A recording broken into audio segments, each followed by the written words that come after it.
Looks like growth's back on the menu, boys. I'm excited. Today is a doozy. We have the most important YouTube video you will watch on growth.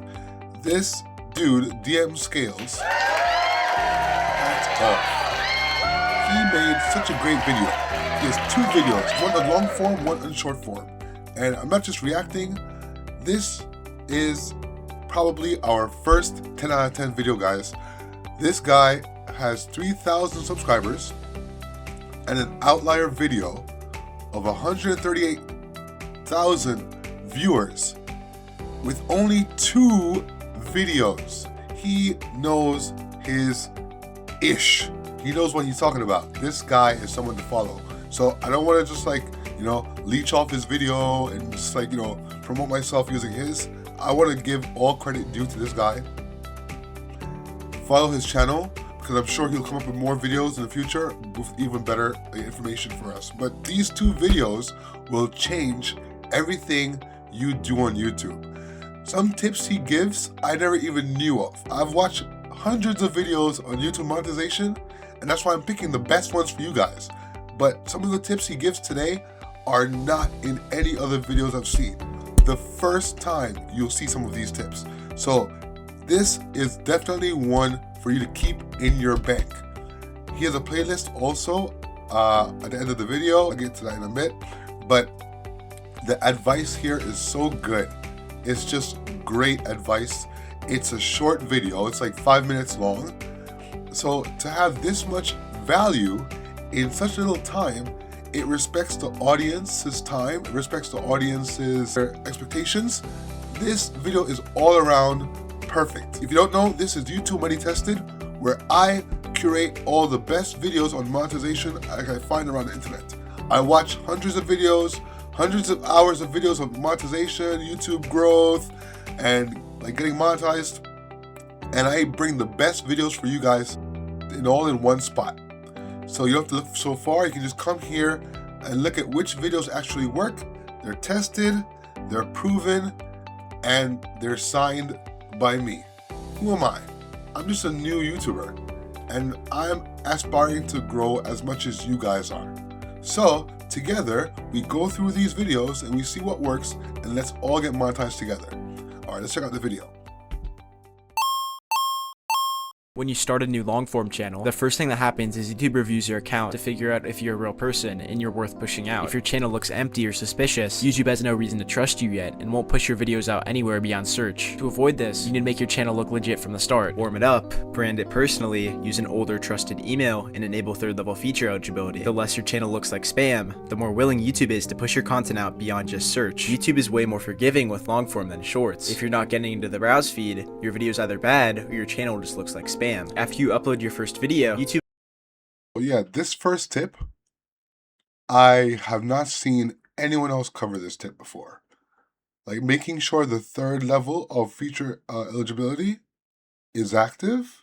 I've never seen that. My channel had 2 features eligibility active before, so I made sure I got the 3rd one done.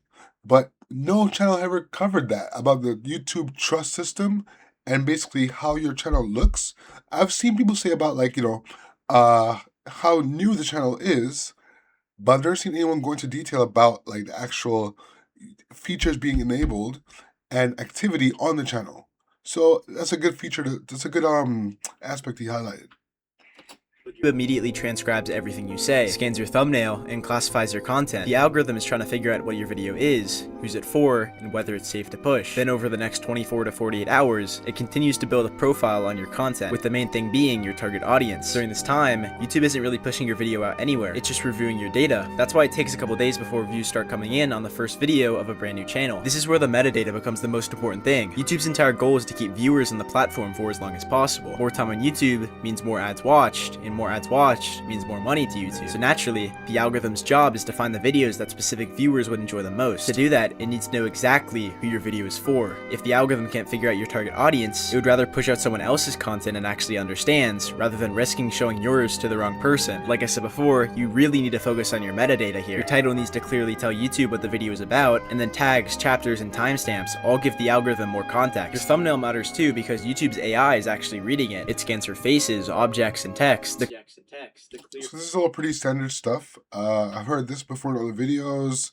Metadata, making sure your tags are correct, your description. Even when you upload the video, the title that you upload the file, that should also reflect your niche. So having keywords in your title before you even upload the video is also a key component of your SEO search results.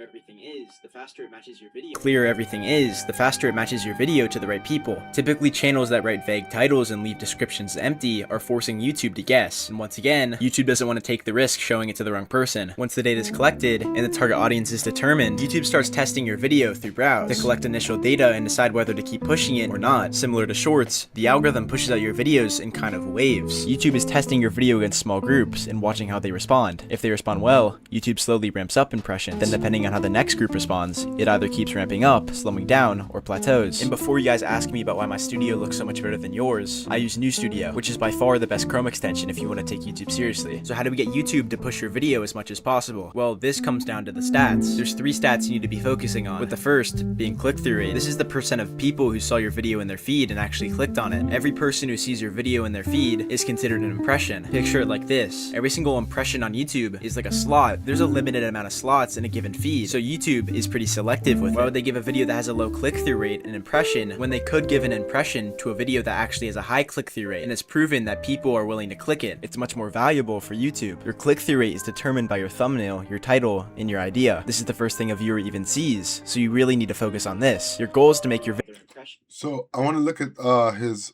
thumbnail right here. You can see if you look at everything else around it, everything else is very colorful, very vibrant. But also, your brain gets overstimulated by all the colors and the text. His thumbnail stands out like crazy because it's just simple black and white with a little red text, but it's just black and white. So it really stands out just by being as simple as possible. So actually, in this case, less is more.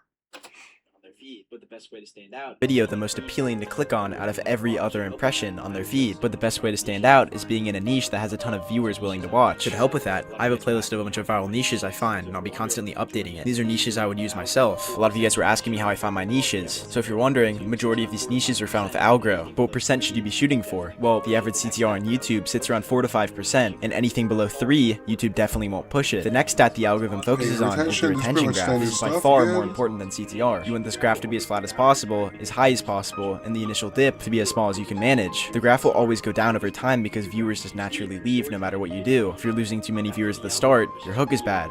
So one thing I wonder is, in reaction videos like such as this one, how does storytelling work?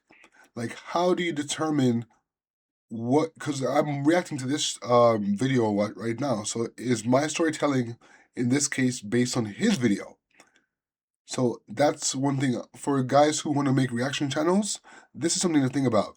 How does their storytelling affect your storytelling perception in the audience's mind? So keep it in mind. If your graph is too steep, your storytelling and video idea is bad. But after the algorithm pushes your video in the browse feed for a bit, it starts being shown in the suggested feed. This is the sidebar when someone's watching another video. YouTube really only pushes your video in the suggested feed after it tests it in browse first. Proof. Beyond that, the algorithm tracks a ton of different things. Engagement, what the comments are about, likes, shares, subscriptions gained or lost, returning viewers, viewer satisfaction surveys, not interested clicks, search terms, whether your video started a session, whether it ended it, and what the viewer did after watching. And there's 3 things I said at the end, all fall into session time. I'm just pausing because the Zelda song in the background. One thing with my videos, I'm not sure what music to put. Like, I didn't know if this is like copyrighted music, but this is like, I think Epona's song, maybe. I forgot what, I think it's Epona's song from the Ocarina of Time. But like, isn't that copywritten? I'm always worried about like copywritten music. Guys, if you know like about like video game music, if it's copywritten or not, leave in the comments. Let me know, because I'm always worried about, like, I want to put like the Wii music or like some Zelda or like instrumental stuff, but I'm always worried that maybe it'll get copyright striked or something. So, but I hear Zelda music in the background, so I guess it works.